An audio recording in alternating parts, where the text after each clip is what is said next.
Hello, everyone. This is another Freedom to Feel conversation, and my guest today is Christian Rasmussen. Oh, I hope I got that right. That was My perfect. homework. Yeah, you did it. So, he's a visionary entrepreneur, researcher, founder, and CEO of Amentara, a groundbreaking venture that is redefining the intersection of nature, commerce, and consciousness. He's also the host of the Amanita Effect podcast. Okay, there's a lot more to you, Christian, with your bio will be at the end here on the podcast notes too. But this is my brief introduction to Christian. The question that I love asking everyone from the very beginning, I know we have been already kind of having a conversation before off record, but this is a sacred question to me. So I always begin with this, fundamental question. How would you introduce yourself? Who is Christian in this very moment? It's an interesting question. I've never been asked that on a podcast before. I mean, it's kind of like what's in a name, and in some sense, you said this business that I've created, and in reality, like it's being created through me, right? So like, Mm, so who yeah, who am I really, except yeah. for there's so much that I could use to define like how I go about my day-to-day life, or like how I interact with people, or like my emotional state at any given time, or my accomplishments. But really, like none of that's me. That's just those are Mm, just aspects of this existence and this life that I'm living currently. So I am you, am the listeners. We're all just one consciousness trying to express itself in many different ways. So I don't know. I don't know who I am necessarily, or maybe I know like all too well who I am. But Christian is just this vessel that I'm utilizing currently and really like I'm a man on a mission. And that mission is being given to me step by step. It's not like Christian's creation, right? It's something that Christian is it's a path that Christian is walking. And so yeah, I don't know. It's a very deep question, and we could talk for an hour about that. But yes. yeah.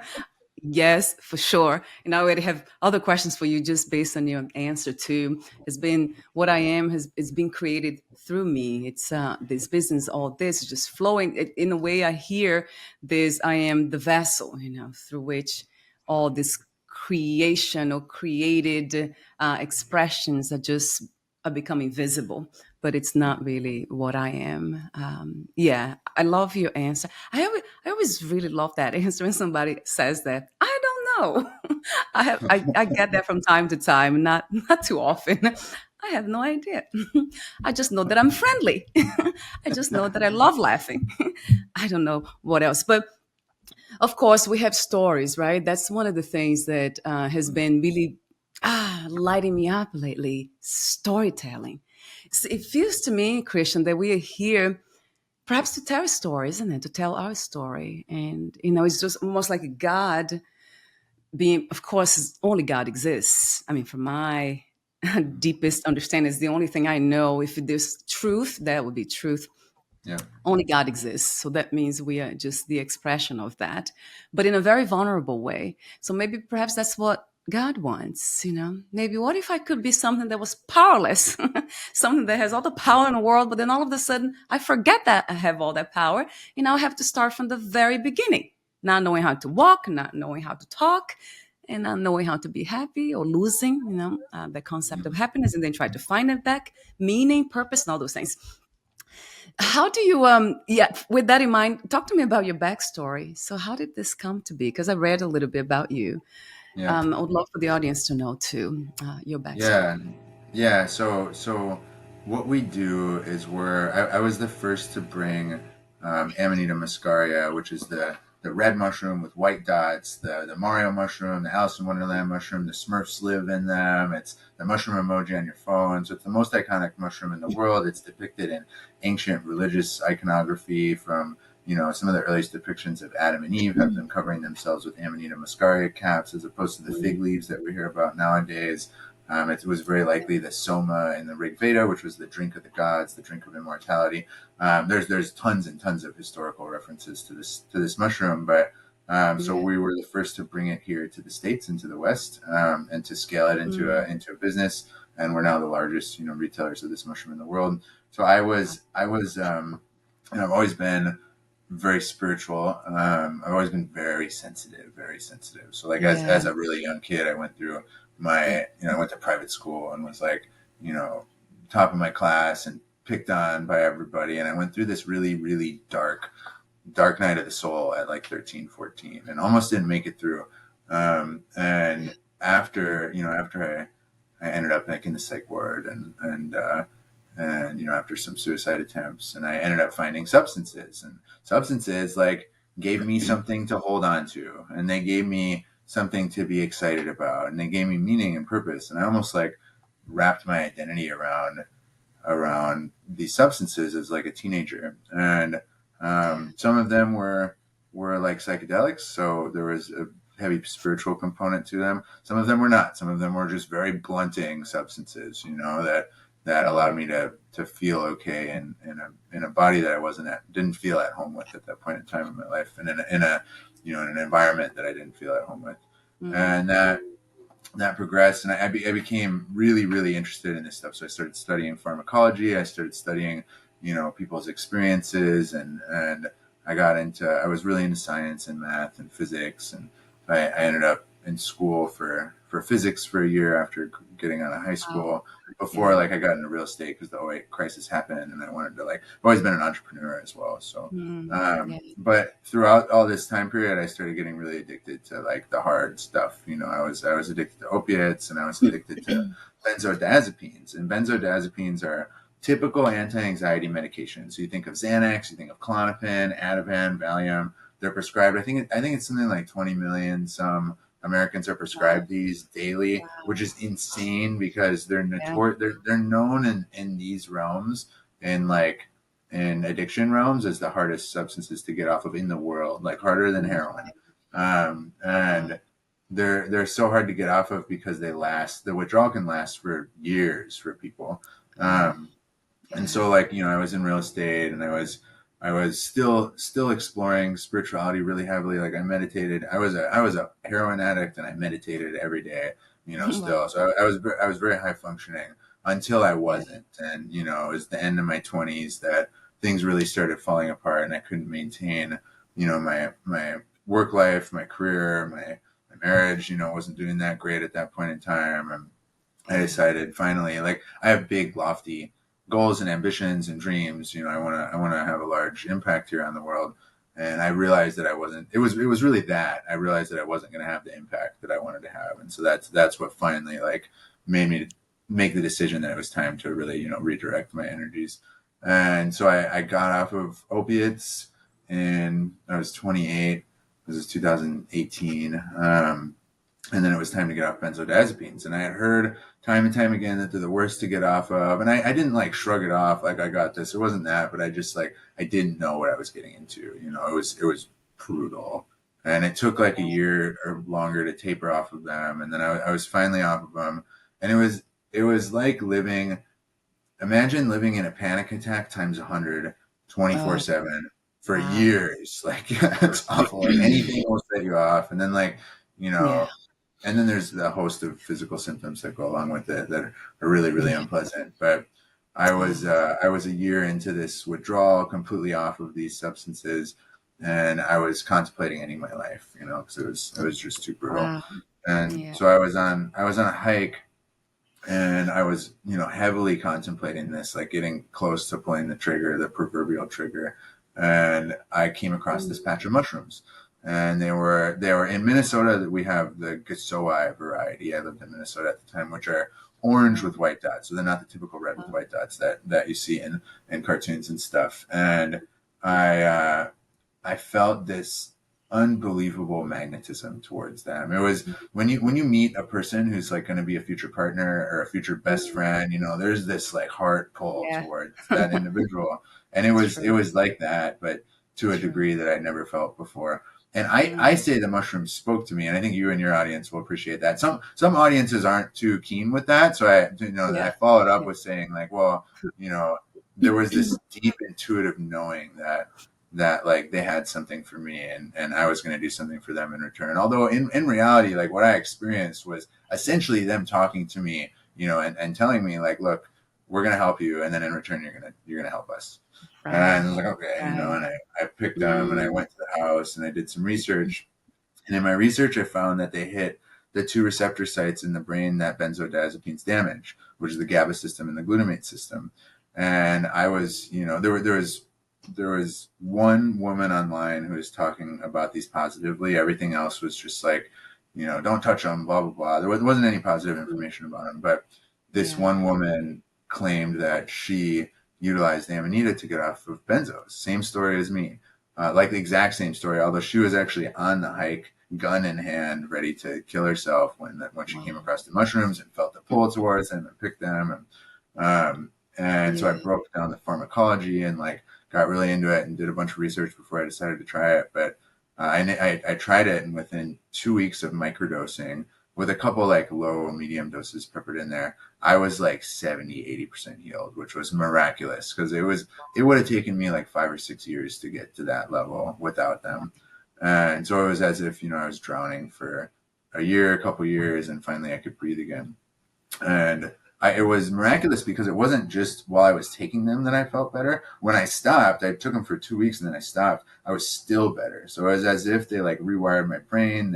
They created a homeostasis again in damaged systems, and yeah. So you know, there was this like little growing community around these mushrooms that I became a part of, and everybody had to import from like Russia and Ukraine and Eastern European countries. Nobody was selling it. So I was actually asked by that woman who created those videos to start selling here in the States because nobody Yeah. was doing it.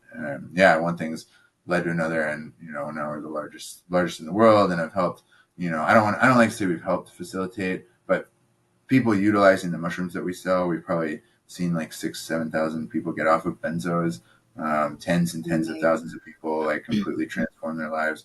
And then, that was my original interest, was helping people get off benzos. But as we've developed this Mm. and seen its scope and potential, as I've experimented with it more and have had friends and family, the scope and efficacy of the potential benefit is like it's bigger than any other plant medicine that I've come across. Like it's really really vast, and it's legal.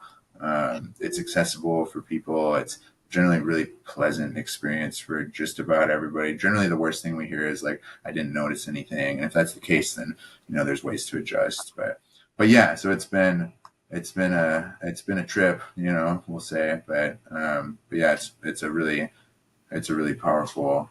It was a really powerful life experience, and it's a powerful story. And yeah, Mm. it's an honor and a blessing to be, Mm. in the position that we're in right now. Mm. Yes. Yes, a billion times to that. Going back to, it's almost like a return, isn't it, Christian? A remembrance. So it's remembering how we can just kind of find everything in nature. That's the mother. It's Tara.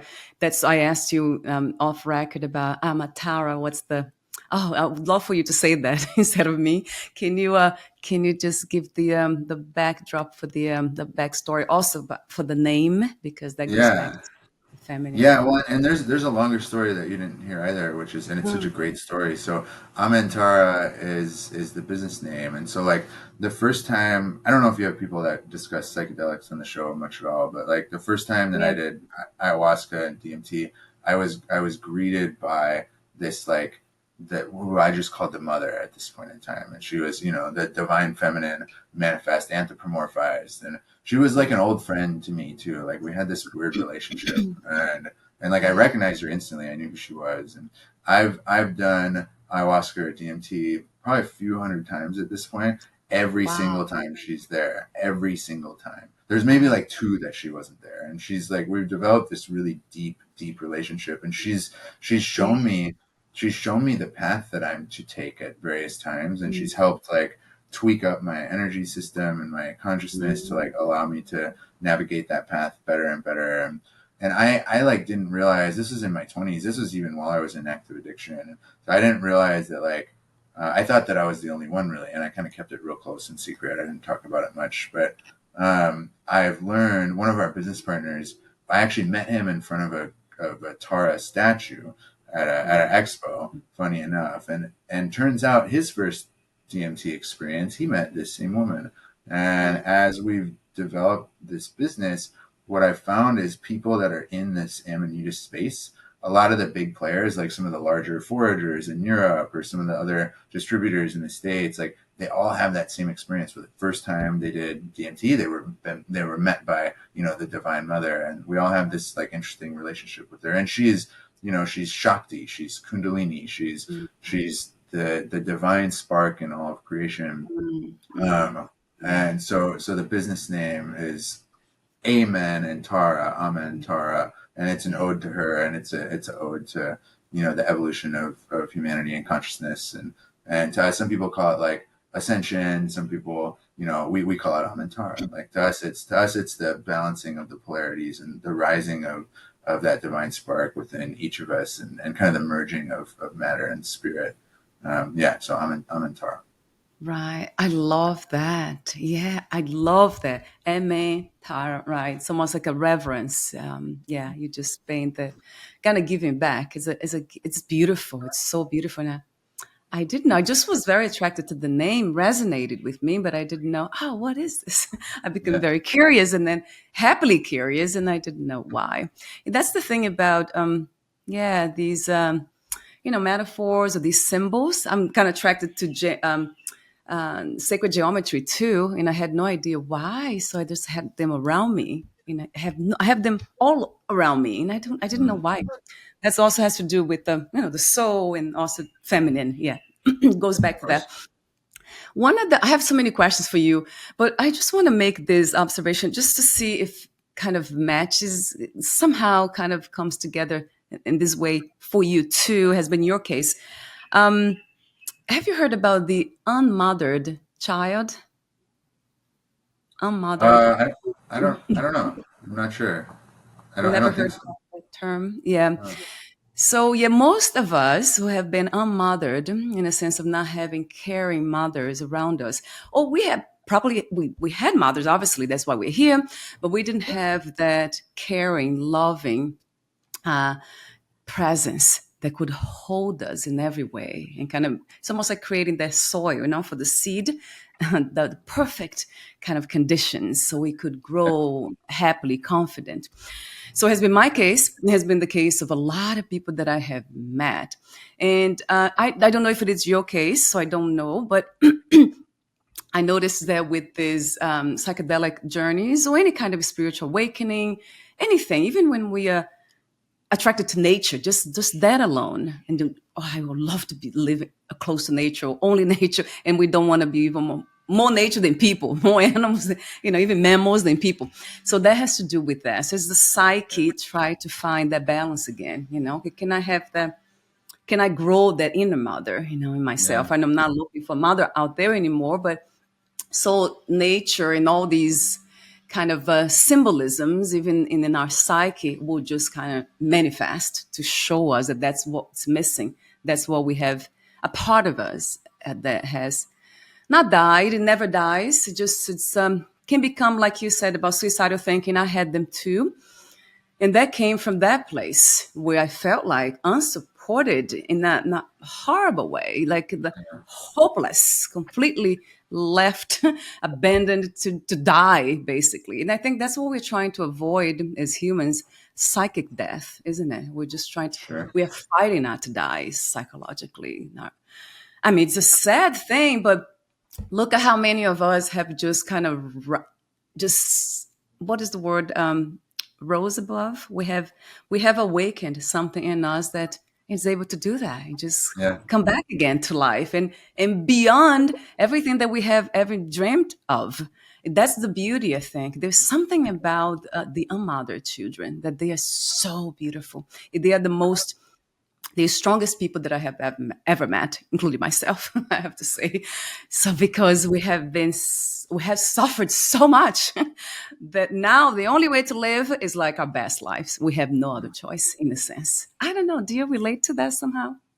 for sure. Yeah, oh, yeah, 100%. Yeah, I mean, you know, like I have wonderful parents, but I think really. most everybody probably deals with that, you know, like, and my, like, my mom, for instance, she didn't know how to just like hold me and love me through my issues. It was like wanting to fix, you know, wanting to fix things, and Mm, that teaches the child. And like, mom, I mm, love you, you know, like, of course, but like it also it teaches the child that like they're not okay as they are, and like that right. was like they need to be fixed, and that was an issue that was, yeah, perpetuated throughout my entire life, and a lot of substance use was, you know, looking to fix a deficit or an issue that I, you know, and like part of my own healing journey has been, you know, learning to fully love myself and accept myself. And I think Mm, that's mm, probably a lot of most everybody's mm. healing journey, you know, like that's kind of what it Yes. comes down to.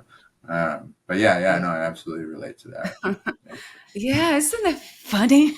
Yeah, because as soon as you said that, then just recalled this. I mean, it's also Jungian psychology, and a lot of the because I've been exposed to a lot of kind of that kind of experience from others, like the from psychology, that same information that I found in spiritual circles. I'm like, wait a minute, they relate to one another. It's all about the unmothered children. We are just looking Absolutely. for that love we never had. But you're Yeah. right. Most of us. It's not just. I mean, it's a very large number. Isn't it funny? And some people they just get completely lost in the sense of trying to impose their love on others, and then it's has been very sad. And some women or men that have found that in things, in a wealth, cars and houses and all these things. And I noticed that too. But they're still empty. It's very clear to see that there's something still missing in them that they're not fully realized. Them inner mother is not there Yeah. present.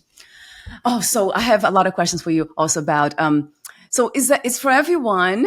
So let me go back to the name so I don't because I was not familiar with this specific Anamita.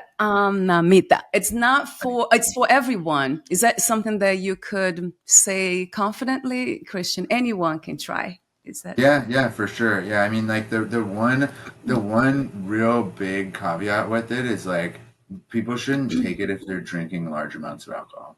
That's really kind of it, because it's just too much GABA activity, and right? it's more than often and more than likely safe. But yeah, I mean, really, and it's such an interesting. We get asked often like, what's your demographic when we're in like marketing meetings or whatever, and it's like, honestly, anybody that's looking to better themselves, like, that's it. Anybody Mm, that's looking to better themselves, or I think a lot of people come and find us when they're looking for relief from something, and that's wonderful too. But in through how this mushroom operates, and through how, you know, it kind of helps people transform and find their highest and best self, like, they might be looking for relief initially, but and yeah. most people end up finding, it seems, you know, something much much grander, and that's like, you know, that's evolution, that's healing, like relief. You know, we can, like, pharmaceuticals, you know, they put a band-aid on, like they might relieve symptoms, or substances like what I was doing throughout my 20s, like, but it doesn't address the root issue. And it's not that Amanita addresses the root issue, but it very gently nudges people in that direction, and it's almost, it becomes like hard to avoid, if and then it also makes the healing process like much more enjoyable and less stressful, because healing, you know, healing's hard, it's not easy, like, it's painful. Right. It's Yeah. painful to look at all this stuff, but if you have something that can like reduce the stress level of it and reduce the actual pain, like, it makes healing a lot easier, and it allows you to grow and heal a lot more effectively. So the demographic is really, yeah, just about anybody, and it's really anybody that's looking to better themselves. Yeah. Yeah, I love to hear that because that I thought that way because microdosing anyway. I love the way you call it the garden of healing too. You know, Kauai is called the garden. It's the garden island. So that's kind of related to it automatically too because I'm Yeah. here for a reason. Another thing is so at any age too. Can anyone try it at any age? Like even not children, right? But Yeah, I adolescents. mean, yeah, and like, you know, there's actually no law that explicitly states that minors can't try it. However, we don't recommend that at all, obviously, and Right. like we don't sell to minors. Like, that's a hard stop that we have. Mm. That being said, like, I know I have friends that give it to their teenagers and stuff, and find that it helps Yeah. tremendously. But Yeah. obviously, like, don't recommend that at all. Everybody has to figure out what they want to do for themselves and their own family. But yeah, I mean, all ages as far as like 18 to 100 or whatever. Yeah, yeah, Yeah, I would think so too. You see that in tribes too, right? The indigenous communities that everybody tries. yeah, Like here they try like kava. It's very common here, and yeah, also the peyote. I think I sure, never tried, but I've seen that. I went to one of the communities here, and they had it there. They showed it to me, like the yeah, cactus, and yeah, they're yeah, all having them, and they're all happy. All these, they're all young people and all elders and the whole family, everybody together doing yeah, the ceremonies. Really beautiful, and yeah, everybody was just happy. And I wonder if this could change the world. Isn't that the whole vision? If everybody's all just kind of going back to that ancient wisdom and trying something that Earth has to offer. I know it's not for everyone, and that's somebody suggested that I do ayahuasca, and I said, oh, I don't feel like I need it right now yeah, yeah, because I'm already kind of doing what I have to do, and I'm very productive in so many ways, and I have my own. I don't feel like I need it myself. Maybe I could try Anamita. Maybe I can try and see how I would feel. Gosh, so what is the side effects? Like, um, are there side effects yeah. to I be mean, expected? I think the side effects are really the effects of it, right? So like, what people generally notice, and it's all dose dependent. Like if somebody's taking a microdose, they might not notice anything acutely or initially. It might take some time to notice something. And like we said earlier, like I said earlier, generally the worst thing that we ever hear is I didn't notice anything, I didn't feel anything. And usually that's an issue of dose or it's an issue of not watching your thoughts. Because like a lot of times with these medicines, these plant medicines, like what they do, if it's not like a real noticeable physical effect, like what it does is it works on the quality of our thoughts. And like so if one Mm, is and the body and the environment and your like the manifestations take time to catch up to a change in your thoughts. So like somebody might have a change in their thought processes, but they might not notice it because things aren't changing externally or in their body. That might take a month or it might take a couple weeks. But if they were paying right. attention to their thoughts, they might realize like, oh wow, my thoughts have been considerably more pure. Or like that Mm, self-deprecating voice that generally criticizes me all day long has been like much more quiet. Or mm, like in this situation where I would have gotten irritated or angry, like there was some space between that, and I was able to choose, the higher path. So I think that's like really that in the end, that tends to be like the biggest side effect is that it kind of gives you more space and it changes the quality of one's thoughts. Um, right. but in that, there's also relaxation, but not in like not in a sedating relaxation way, but it kind of like drops people into a flow state. It's very grounding. So like if one takes it before work, it tends to lock them into to their work and allow them to operate, quicker and more effectively. And then there's pharmacological reasons for all this as well. If one Mm, takes it before bedtime, it helps them like fall into sleep a little bit better and helps them get deeper sleep. And then again, of course, this is all dose dependent. So these are like microdose, low doses, and really high doses. It's an experience in and of itself. It's different than something like peyote or magic mm, mushrooms like psilocybin or ayahuasca.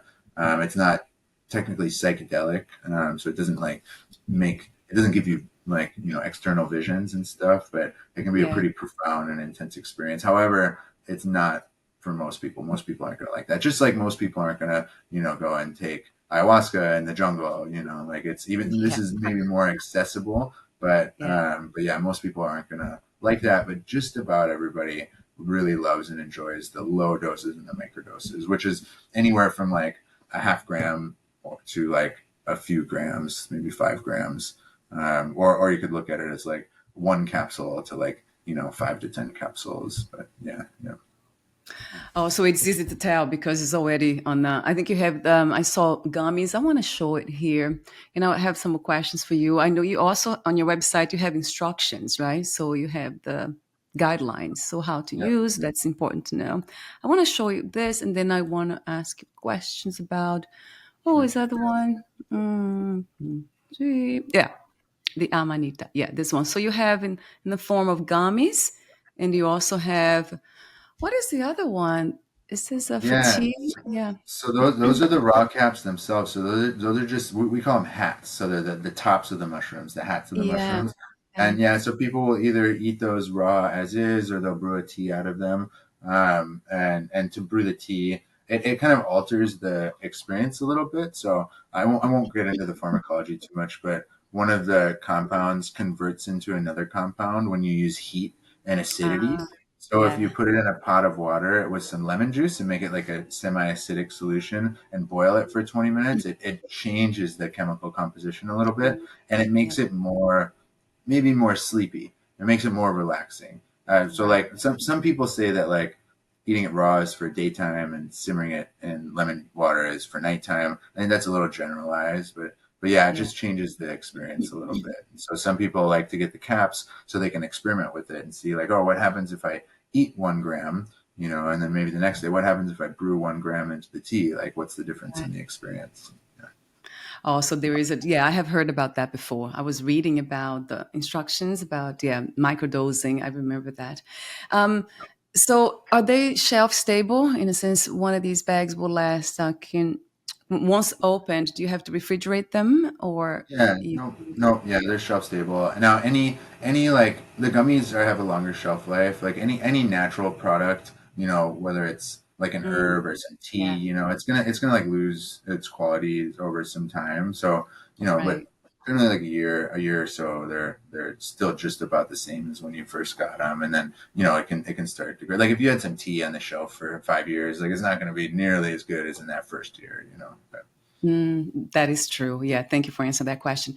And then yeah. also, how to the gummies, for example, do we start with one a day? Is that and then how with food, without food, breakfast, afternoon? Like, is there a Yeah. Yep. So generally, the school of thought is with microdosing. So if one's microdosing, then you're looking at like 1 to 2 gummies or capsules or milliliters from the tincture. And generally, it's best to take it 2 times a day, maybe 3 times a day. People can take it once a day. If they're gonna take it once a day, it's maybe better to take it at night. It really, really, really adds like a very special quality to sleep. Like you feel so much more rested generally, or most people find that. It seems to aid in deep sleep. It aids in dream recollection, and dreams can get kind of profound and fun. But generally, people feel really good waking up, and they're able to fall asleep much easier. So it's if somebody's just going to try it once a day, nighttime is generally good. But most people will take like one gummy, one capsule, 3 times a day, and they'll do that for however long they like, really. But a lot of people tend to say like I'm going to do a month regimen, so I'm going to do one capsule 3 times a day for a month, and then after that month I'm going to reassess and see how I feel, and maybe and people will also start throwing in a little bit larger of doses, so that could be 3 to 5 gummies or capsules, just to kind of see how it affects somebody, and that's still a very low dose, so pretty much everybody's going to be more than fine to like go about their day to day on that dose or drive or whatever. It's once you get into maybe like 10 gummies or capsules, that's when people should be, aware of their physiology before they're doing anything like operating heavy machinery or anything like that. But yeah, that? one unit like 3 times a day is a really good place to start. And then if one wants to really feel it and get more of the effects, the acute effects, try like 3 to 5 gummies or capsules at once. Wow, really. I love what what you just said also about the intention, right? I think that's what you refer to when you're saying about accessing, just as you have to access how you're feeling, what's happening. It's almost like creating a journal. That's will be a great way of doing this on your own. Because a lot of times I talk to a therapist and psychoanalysts, and they do it. They do a lot of ketamine. That's what they do. It's Mhm. illegal for them to administrate that, and they talk a lot about having intentions, supervising. Like you said in the beginning, your thoughts, almost like keeping a journal, Yeah. and and that's something that I recommend, highly recommend too, because we don't want, I guess, benefits of everyone, but we don't want to become recreational, right, Of Christian, in a course. sense that it's just, oh, I just want to play with it, just, I don't know, there's something about that that doesn't resonate with me. Yeah, Just, yeah, and intentionality is so important in any of these plant medicine realms. And I think intentionality would be mm, a great addition to like our Western medicine. Like if somebody took a pharmaceutical with intentionality, I bet you it would have a much better effect than without it, Yeah. you know? And like, Yeah. so Yeah. it's kind of one thing that this realm, this plant medicine realm is bringing forth to the Western world, because intentionality just in general with whatever Right. we're doing is very Mm, important. But we find and theorize and anecdotally, like this sure seems to be the case that Amanita and all really a lot of these plant medicines, they amplify intention. So when one is intentional, mm, when utilizing them, like mm, that intention gets amplified to a degree that allows their desired result or their manifestations or whatever to come in more effectively and quicker. And this is indicative from a lot of people's anecdotes. One of the really cool things that we hear about very frequently, particularly more in like the more spiritually aligned individuals, is yeah. that when they start on Amanita, synchronicity just like goes through the roof, like the occurrence of Mm, synchronicity, and then and people's mm. intuitive faculties and psychic abilities like tend to skyrocket, which is really cool. But yeah, intentionality in anything is really really really important. Thank you for saying that a billion times. Yes. Yes, thank you. Yeah, you made it really, you went to the core, yeah, of that. So it's anything that we do in life, not just the food that we eat, anything. It's just like Yeah, anything else. I absolutely agree. Another question before I move from this to the other frame, because I want to also show the other one, which is the blue lotus. But before that, can you I think you mentioned before, but I couldn't really kind of get it. What is the difference between Amanita and, let's say, magic mushrooms? yeah, yeah. So it's completely different, and some people actually like to look at them as polar opposites, where like where Uh, psilocybin, traditional psychedelic mushrooms, they tend to connect us with external things. They connect us with the cosmos, with potentially other dimensions, potentially other entities. Your vision your external vision gets warped, and you have visuals and hallucinations or whatever. Amanita tends to connect us internally. So it connects us to mhm, our core and our true highest and best self. It mhm, works on completely different receptor sites in the brain. There's actually no overlapping, receptor activity with them. So it's really like a completely different experience. And wow, it's maybe any of these types of experiences can be almost ineffable and hard to put into words in a sense, right, right. but yeah, and really when it comes down to it, it's a completely different ballpark, and yeah, it's a completely different field. And so yeah, completely different than psilocybin. Or it's really its own thing. Like nothing's like Amanita. And in these low doses, it's almost like in a sense maybe like a glass of wine, if all of the negative attributes of alcohol were like Mm, gone and turned into really positive attributes. So like instead of like making you, careless, it makes you more intentional. Instead of making you like stupid, it makes you like more in tune and able to think a little bit more freely. Instead of damaging your receptor sites, it tends to heal the receptor sites. But it mm, has that quality where it's like it relaxes one, it opens one up, it makes one more sociable, it releases stress. Yeah, so it's almost more similar to that. It's not like that, but it's more similar to that than traditional psychedelics. Yeah. right. Wow. The only reference that I have, yeah, thank you for explaining that. And Mhm. before even I say what I'm about to say, I want to mention that you coming from experience because you've tried all of the other things, so Yeah. you know the difference. It's not just something that is you're reporting from your experience by trying this only. You had and then you read about the other things. You actually have tried also magic mushrooms, ayahuasca, and all the other things. So this is what gives what you're saying a lot of credibility to. I tended to listen to that. So thank you for sharing that too. I know it's something that a lot of people that I interview here, they tend to share that as well, that they have tried everything, everything. Yeah. Uh, so yeah, it's not anything hidden. But I came across Amanita. I remember it was a documentary that I watched. You probably know him. Oh, he's like the pioneer of mushrooms in the United States. I forgot his name. Paul Stamets, probably. Yes. Yeah. Yeah, that's him. That's him. And then he mentioned that because he has his farm and he just tried everything too. And I remember he came across this one, the Amanita, and then because he's very curious and he's not afraid of, earth and the mushrooms. I mean, he knew the ones that would kill you, but he knows the Mhm. one that could help you. So he said, "What about this one?"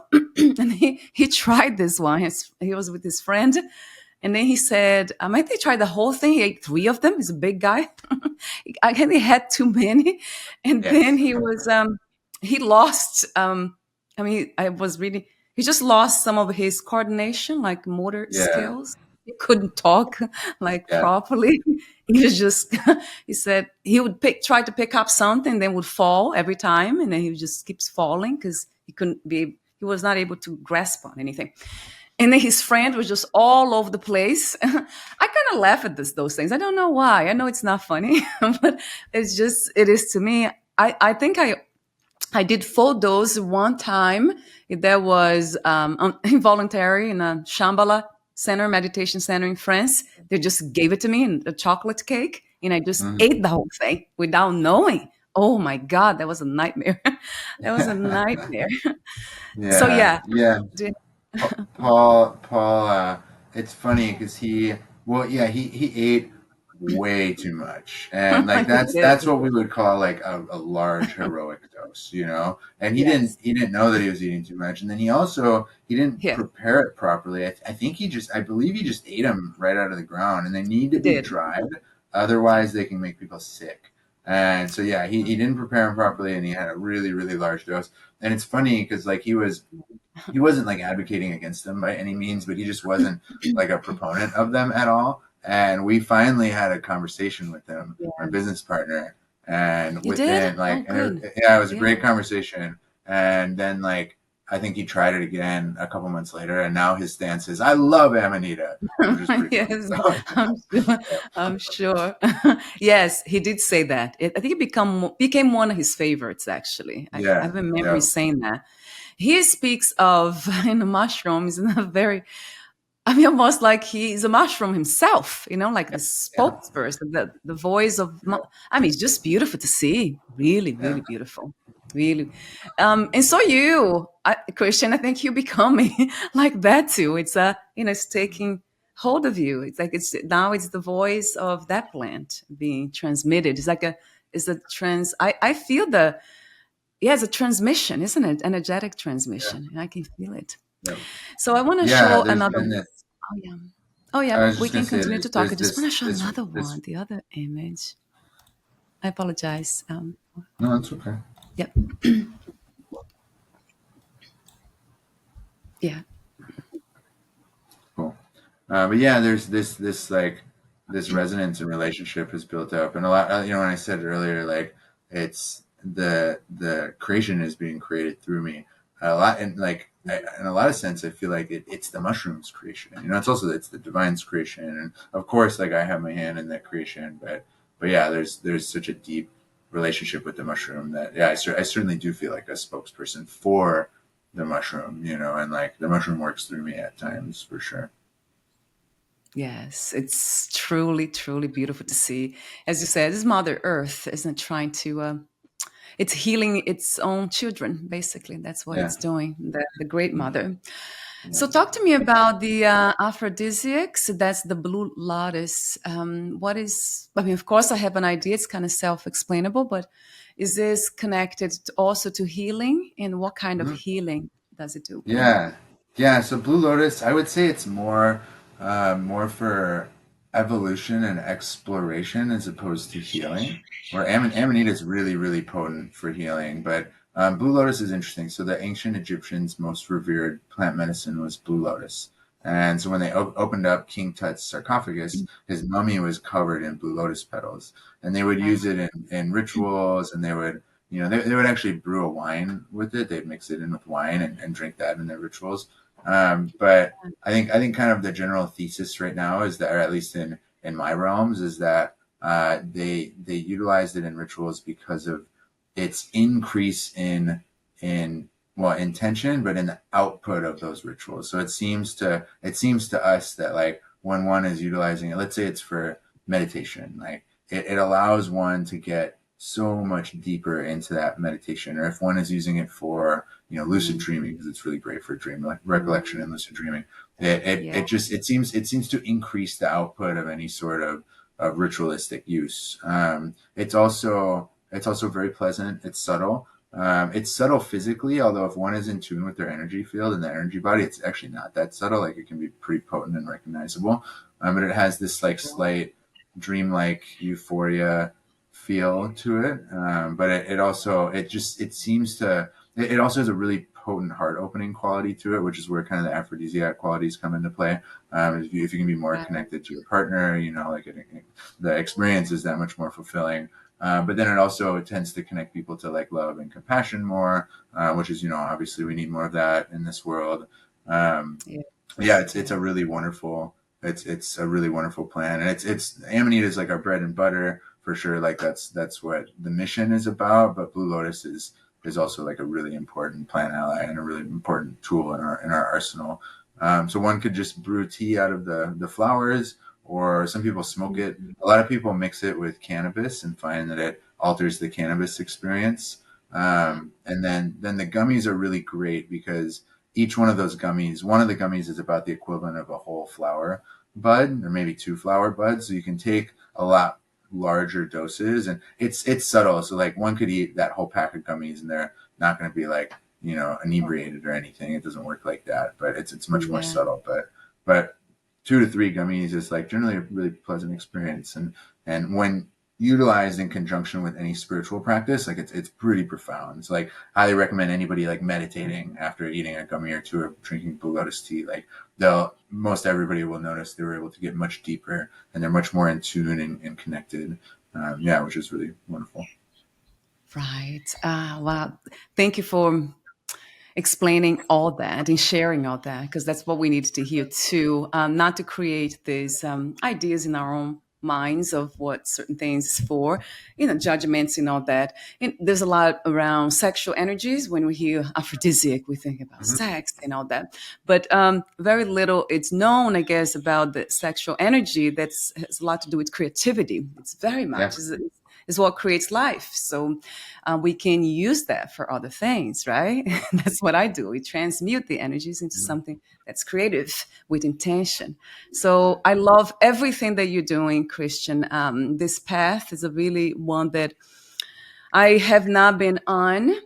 I have done microdosing before with psilocybin, but it didn't do much in a sense that I was not more creative or happier. A little bit felt very subtle, but not. And then I said, oh, okay, so it's not for me. If I don't Sure. really feel like it's almost like it didn't become the guide that I thought it would become. So Yeah. then I just didn't do it. But who knows? Maybe I can try this. Amanita, that sounds the name itself. It's kind of a, yeah, it calls me for some reason. It might be Sure. because it's divine feminine. So we're almost at the end of our conversation, and I wanted to thank you again for your beautiful presence, sharing your story. I'm very much interested in stories these days, so thank you. I would love to have you here on Kauai. We are doing like storytelling Sure. circles with the Native Hawaiians too, and Native Oh, cool. Americans and everybody else.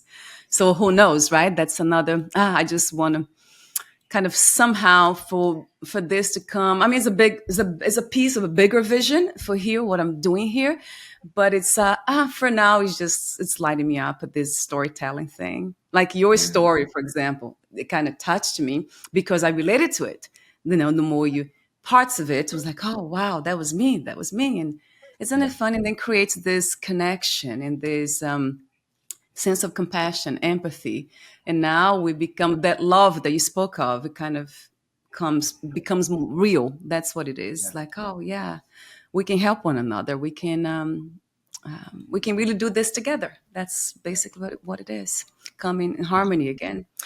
So I want to mention the website is Amentara.com. It will be on the podcast notes and it will be at the end of the video too.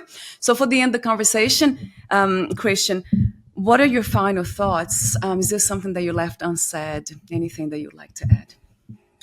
I don't think so. I'm really great. This is one of my favorite conversations that I've done. So I appreciate you. The Thank the you. spiritual stuff is what makes me tick. Like that's Mm. if Yeah. you in the beginning you asked like who is Christian, like it's all spiritual, right? It's all spiritual. Yes. So like I appreciate a lot of the conversations that I have are very dry, and I always put in my little, I always put it in a little bit, but I can only put Yeah. it in so much for certain audiences. So I really appreciate that.